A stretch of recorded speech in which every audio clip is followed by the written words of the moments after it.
Hello and welcome to the channel. Who becomes Nigeria's next Senate president has become a hot topic over the last few weeks.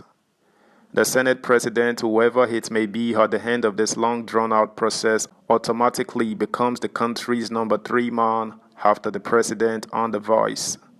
Various senators have shown interest and are lobbying intensely for the position. New reports suggest that anyone who finally bags the job will be important in swaying the election petition tribunal trial involving INEC, Tinubu, Atiku, and Obi. Let's find out more with details, but first, subscribe, like, share, and comment. Thank you. Why who becomes Senate president is important for Tinubu's strategists. Strong indications emerged at the weekend that the strategists of the president-elect, Bola Tinubu, are showing strong interest on who becomes the next president of the Senate due to the uncertainty of the outcome of the various petitions challenging Tinubu's victory at the election tribunal. This day has learned. This is as a former Senate minority leader and ex-minister of Niger Delta Affairs, Senator Godswill Akpabio, former national chairman of the All Progressives Congress APC, Mr. Adams Oshiomhole, Senate Chief Whip, Senator Orji Uzor-Kalu, and the outgoing governor of Ebonyi State, Mr. Dave Umahi, have remained strong contenders for the Senate presidency. It was gathered that as Oshiomhole and Umahi insist on running, there are moves to amend the Senate rules to allow the first-term senators to run for the principal positions to pave the way for the former governor of Edo State, who is said to be Tinubu's favorite. Oshiomhole and Umahi are going to the Senate for their first term. These they gathered that while the APC has settled for the South-South to produce the Senate president and the Northwest to produce the deputy, the Senate rules prohibit the emergence of a first-term senator.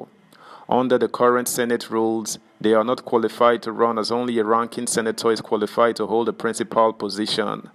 A source privy to the ongoing permutations, however, told This Day last night that if Oshiomhole is finally cleared to contest, the APC governors would likely throw their weight behind Umahi. It was gathered that the fear of the possible outcome of the petitions filed against Tinubu's victory in the Presidential Election Petition Tribunal (PEPT) prompted the president-elect and his allies to search for a candidate they can trust. Multiple sources told This Day at the weekend that Tinubu's camp is rooting for a trusted ally to become the Senate president, so that in the event of a nullification of the February 25th presidential election, their ally will hold forth as the acting president for a period of 90 days. There are fears that the tribunal might annul the election. If the tribunal annuls the election, they will need a strong Senate president who will hold forth for 90 days, one of the sources told This Day. Meanwhile, barring any unforeseen circumstances, a committee of the Progressives Governors Forum (PGF) on zoning the leadership positions in the National Assembly, which was set up at the instance of the president-elect Tinubu, is expected to submit its report tomorrow for consideration by the leadership of the APC.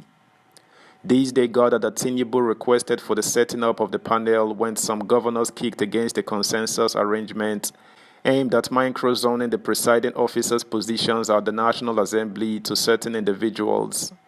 The anti-consensus governors, according to a source who preferred anonymity, threatened to move against the party's leaders if due process was not followed in electing the presiding officers of the federal parliament. The source said, the president-elect was almost buying into the consensus plans until the governors intervened and vowed to work against the party by supporting a second nomination on the floor of the chambers during the inauguration of the 10th National Assembly. The president-elect, who does not want to start his administration with a preventable crisis, asked the Progressive Governors Forum to set up a committee that would come up with an acceptable zoning arrangement to be deliberated upon by the chieftains of the party this week. Subscribe, like, share, comment, and please turn the notification bell on. Thank you. A source close to one of the governors told This Day yesterday that the report will be submitted today. Tinubu had rejected plans by some ranking senators from the southwest geopolitical zone to make him support the agenda for the use of a consensus arrangement to produce the presiding officers of the 10th National Assembly. Multiple sources confirmed to this day in Abuja on Friday that the senators who consider themselves to be the right-hand men of Tinubu had been working round the clock to allegedly twist him into microzoning the 10th Senate presiding officers to 2 senators-elect. The source, who is a returning senator from the southwest, expressed the fears that the desperate moves by the senators might jeopardize the APC zoning arrangement on the floor of the Senate on the day of inauguration, as there could be a possibility of a second nomination. Meanwhile, northern stakeholders from across political parties and religious divides are set to convene a meeting to deliberate over the choice of the Senate Chief Whip, Orji Uzor Kalu, and Senator Sani Musa for Senate President and Deputy Senate President of the 10th Senate, respectively. The stakeholders, comprising senators-elect, traditional and religious leaders, it was learned, have also agreed to endorse Kalu and his Niger East senator colleague as the choice of Tinubu and other senators-elect. It will be recalled that Tinubu had during the week asked the All Progressives Congress APC to throw open the Senate presidency of the incoming 10th National Assembly to the south with no particular preference to any zone.